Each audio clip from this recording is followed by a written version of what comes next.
Mesdames, Messieurs, bonsoir. Très heureux de vous retrouver ici en direct de la Porte de Versailles à Paris pour notre dernière émission de la journée. J'ai le plaisir d'accueillir Emmanuelle Wargon. Bonjour. Bonsoir. Alors, vous êtes secrétaire d'État auprès du ministre de la Transition écologique. Vous l'avez entendu peut-être, la profession. Les éleveurs ont décidé d'être flexitariens. C'est incroyable d'imaginer que des gens qui défendent la viande, le marché de la viande, décident à un moment donné de dire attention, il faut consommer mieux, mais peut-être faut consommer moins aussi. Est-ce que c'est une posture simplement ou est-ce que c'est une prise de conscience? Moi, je pense que c'est une prise de conscience. On a une révolution alimentaire à faire, en fait. On a un système dans lequel il faut qu'on change nos pratiques alimentaires pour la santé et nos pratiques alimentaires pour la planète. Parce qu'on sait que les régimes alimentaires d'aujourd'hui ne sont pas soutenables.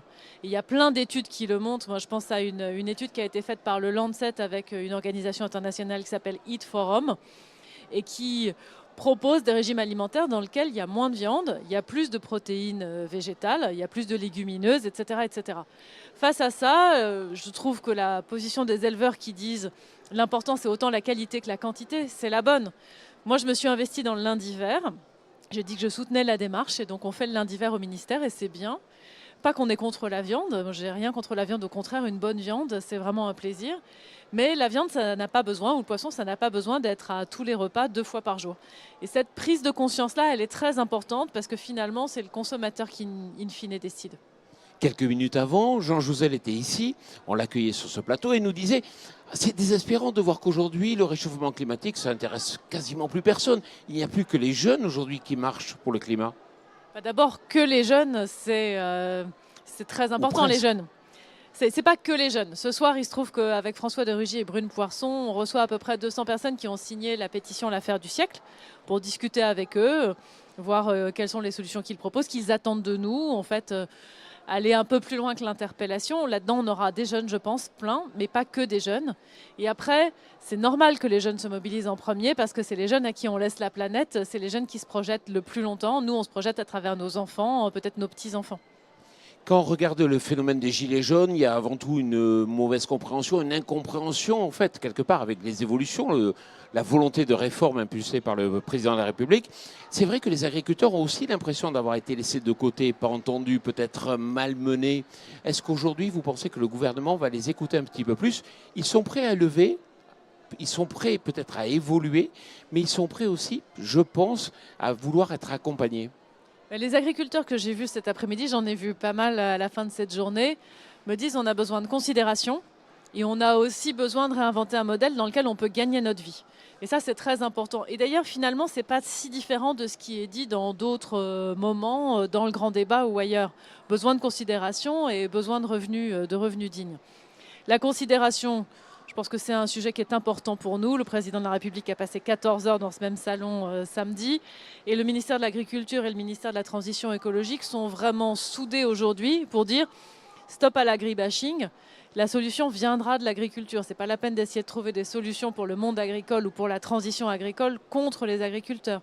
Les solutions, on les bâtira avec. Et je crois que les agriculteurs en sont conscients qu'il faut changer de modèle et que le modèle de production, il est plus soutenable. Après, les revenus, c'est la question de la PAC, la politique agricole commune. C'est pour ça que c'était bien que le président passe du temps sur ce sujet, parce que c'est tout le modèle d'une exploitation. Et au ministère de la Transition écologique, on a la chance de porter des solutions, puisqu'on porte les énergies renouvelables.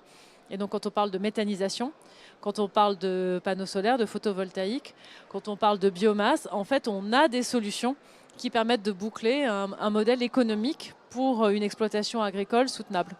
Alors vous n'allez pas être du tout d'accord, mais ce qu'on pourrait qualifier de recul sur le glyphosate de la part du président, que vous qualifierez peut-être d'adaptabilité au contexte et aux possibilités, est-ce que vous considérez qu'aujourd'hui on va rentrer beaucoup plus dans de la réalité d'adaptation à l'existant ?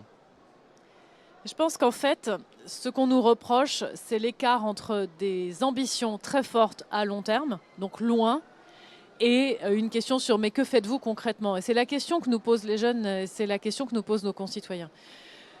Ce gouvernement a décidé d'affronter les difficultés et donc de les traiter une par une. Donc moi, dans mon portefeuille ministériel, je gère la fermeture des centrales à charbon. Ça n'a rien à voir avec l'agriculture, mais les gens qui travaillent dans les centrales à charbon ou à proximité, ils nous disent légitimement c'est une décision brutale, comment est-ce qu'on fait pour l'accompagner, et on l'accompagne.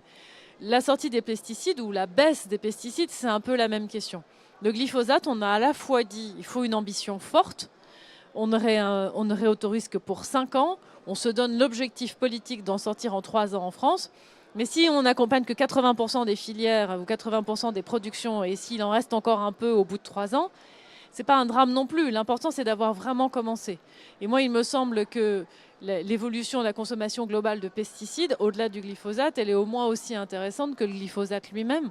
On s'est donné un objectif de réduction des pesticides de 50% d'ici à 2025. Pour l'instant, on est stable. Donc ça veut bien dire qu'il faut arriver à trouver des solutions. J'étais avec la PCA, on discutait des fermes défis. J'étais avec la FNSEA qui parlait de son contrat de solution. J'étais dans la ferme digitale où il m'expliquait que si on met des capteurs partout, on monitore mieux le stress hydrique et l'état des sols et on peut aussi ajuster.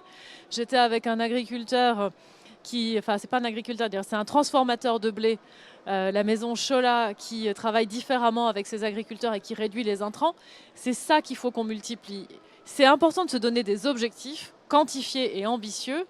Et après, si on en atteint 80 ou 90%, on a fait 80 ou 90% du chemin. C'est mieux qu'un plan à 20 ans dans lequel il ne se passe rien. Un des derniers volets, il nous reste 2 minutes pour finir cette interview. Un des derniers volets qui est important, c'est la fourniture d'énergie. On sent qu'aujourd'hui, il y a une opportunité à saisir avec le biogaz. On a perdu beaucoup de temps avec les précédents gouvernements. On le voit, l'Allemagne a pris vraiment les devants par rapport à la production qu'il peut y avoir en France. Est-ce qu'on peut être certain aujourd'hui que le gouvernement y voit très clair dans le financement supplémentaire dont vous parlez justement des énergies pour favoriser les agriculteurs à évoluer vers d'autres modèles? Alors je crois qu'on est tous d'accord que le biogaz, la méthanisation, c'est une solution intéressante à la fois pour les agriculteurs et pour la lutte contre le réchauffement climatique. Dans le document qu'on a publié, la programmation pluriannuelle de l'énergie, on a une trajectoire qui dit qu'on veut aller jusqu'à 10% de gaz renouvelable dans le gaz, mais avec une baisse des prix assez rapide. Et ce sujet est en cours de discussion parce que la profession, les agriculteurs, mais aussi les énergéticiens nous disent que cette baisse de prix, elle est trop abrupte. C'est pour ça qu'on consulte, c'est pour ça que ce document n'est pas définitif. Et donc ça fait partie des sujets qui sont encore sur la table. Emmanuelle Vergon, merci beaucoup d'être venu ici. Merci à vous. Merci et puis Bonne merci soirée. à vous.